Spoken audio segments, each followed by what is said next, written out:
This is episode 20. Welcome, fellow anglers, to the Good Karma Sport Fishing Podcast. I am Captain Ryan Van Fleet, your host here in the Florida Keys. Each week, I bring you fishing tips, stories, gear reviews, and more to help you maximize your fishing trip, catch big fish, and overall have fun. A few years back, my wife and I went to Cabo San Lucas to go fishing for a couple days. Fishing in Cabo was on my bucket list, as I was constantly hearing you have to go fishing in Cabo to go marlin fishing. We paid the guys live bait fees, only to have them drive right past the live bait commercial boats. They pocketed the cash and told us we did not need live bait. So then they dropped the trolling feathers and dead ballyhoo into the water before we even left the inlet. I knew we were screwed, but I still stayed positive. Now, my good mood quickly changed when I spotted a marlin come into the spread. I yelled for the mate. The mate was up in the tower with the captain. My wife looked up at the tower before I did, and she saw the captain sleeping at the wheel and the mate texting on the cell phone. What a nightmare. Now, we had zero live bait, nor did we have the pitch rods for the marlin. Wow. Needless to say, we didn't catch anything that day. We actually had them turn the boat around early to come home so we could go hang out at the pool rather than sit out there for the boat ride. So I tried again the next day with another captain for the same thing. No fish, and I might add it was expensive. So 2 pricey days with no fish and an overall bad experience. So much for that bucket list. Now, because of that, I will never fish Cabo again unless I go with someone that has a good captain. So I got home from that trip. I was a little bitter, I might add. So I jumped on the boat, and I went fishing. And yes, that day I did catch my first blue marlin by myself off Key Largo. That's the universe in play. So I made a commitment to myself after that trip to Cabo to always try and have some good live bait in the live well for my clients prior to going fishing. Even if we don't use the bait or the fishing is slow, I still did my best to provide them with the best live bait that I could. So, live bait, the great debate, and why I use a live bait supplier. Now, I have heard horror stories over the years from other clients who booked with charters with other boats spending up to 3 hours trying to catch a handful of live baits to go sail fishing with. And the client had booked a full day and only gets maybe 4 hours of fishing time, which I think is crazy. Now, you still get billed for your time that you booked, and the bait catching time is part of your quote unquote charter experience that you paid for. Now, time is money. Many fishing charters in the Florida Keys will spend the client's time and money looking for live bait. In the winter months, live bait fishing is an absolute must.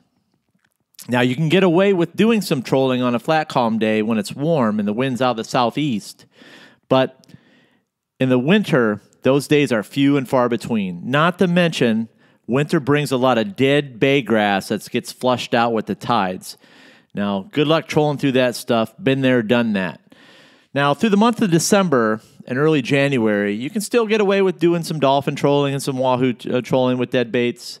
But when it starts getting cold, and the live bait guys will definitely outfish the lure guys hands down in the winter and the spring down here. It's just how it goes. Now, I will do some trolling with dead bait around the full moon in December. I like to use the double rig ballyhoo by Badass Baits for wahoo, and I skirt them over my Wild Willie's custom sea witches. Now, you got to check out the new one I got. I'll put it up in my show notes. It's a killer witch, and it's hard to tie. So you guys need to check this out. But in general, depending on how many days a client books or hours, I do tend to mix it up. I do some trolling. In the month of December, I'll do some live bait fishing, and then I'll do some bottom fishing. Just really depends on what the fish want. So, but in the months of January, February, getting into March, man, live bait is an absolute must. Now, when a client books a Yellowtail Snapper trip, you don't really need live bait for that trip, but I usually bring it along because it gives us a backup option to go hit some wrecks in some deeper water. Now, live bait fishing for mutton snappers in the winter, I highly recommend it on the deeper wrecks in the upper Keys. In Key West, you can get away with using a lot of dead bait down there. The fish are just not as picky, and there's less fishing pressure. So with all that being said, I do my absolute best to provide clients with premium live bait that's included in the charter price. No extra fees or hidden costs. Meaning my bait is caught and delivered to me by boat or truck by the best live bait provider in the upper Keys, which is Feeding Frenzy Live Bait, prior to my client arriving at the boat. Now, I am very picky about bait, as I want the best for my clients. So I like to use jumbo pilchards, which are white baits, and goggle eyes. Those are my baits of choice. Now, Ernie, the owner of Feeding Frenzy Live Bait, understands this and gets the baits for my clients. The bait gets tough certain times of year, meaning it's hard to find and hard to get, especially in the heat of the summer. In the heat of the summer, you really need live pilchards when you go offshore to go dolphin fishing. Now, a good commercial bait guy is in tune with bait movements up and down the Keys, and meaning the migrations in his area. Now, these guys tend to be generational fishermen that are taught by older family members through the years. They know when to be at the right spot to get the bait that may only bite for 20 minutes some days. These guys are good. Now, all of a sudden, we got an influx of commercial bait suppliers coming into the Keys, as we do with charter boat captains and charters every year. They think it's easy. Now, people come and go in the Keys thinking it's easy to start a charter business or bait business. I hate to say it, guys, but it's not. Getting the right type of bait is also the key for me. Now, netted baits don't last long in a live well, especially on a smaller center console. When I order bait, Ernie brings me pilchards that catch fish and they get the bites on even the toughest days. He catches baits one at a time on hook and line. He then pens them up, and then only the strongest baits survive after a couple of days. Then he feeds the bait, getting them hardened up and feisty.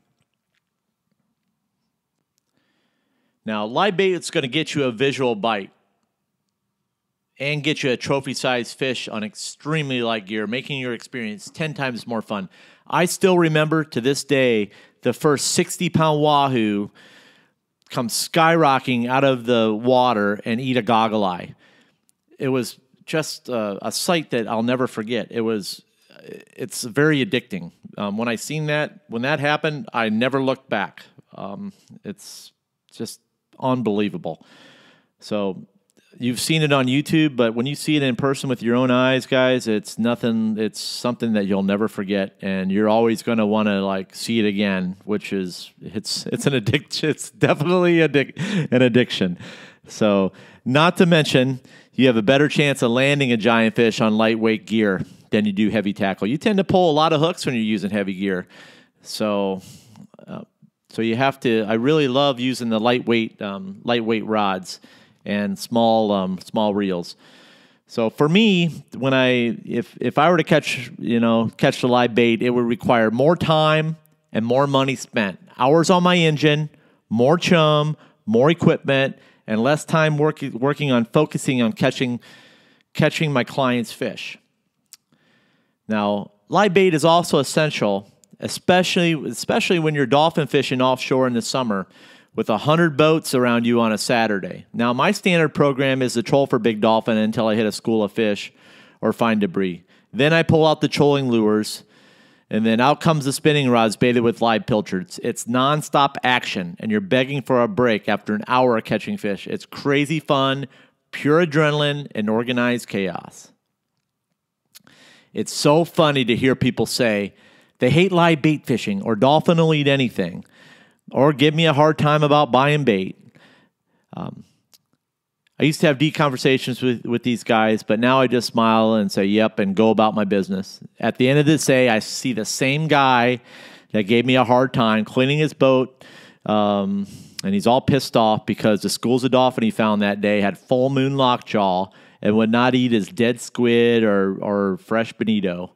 The full moon scares a lot of dead bait trollers away. I was one of those guys until I started filling my live well with pilchards on a full moon face.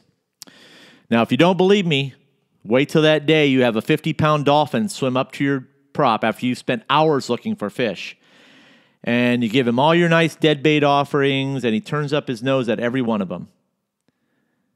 Then you're going to get what I'm saying. Or that day when you have a pack of 20-pound bulls and mixed in with cows, dolphin, and no takers.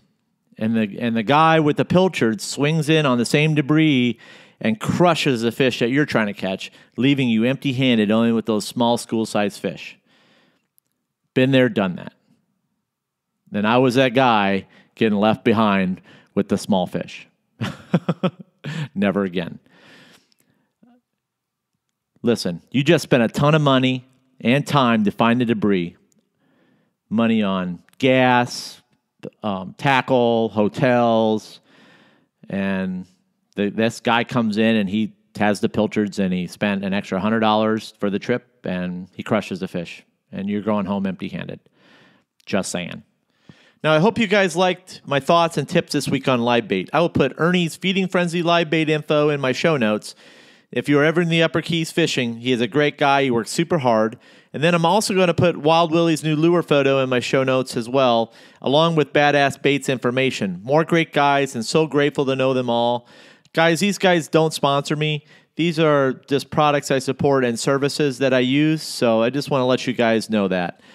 And as always, please let me know if you have any questions. You can email me at goodkarmaryan@gmail.com. Now, I'm going to be doing a question and answer podcast coming up, so definitely email me.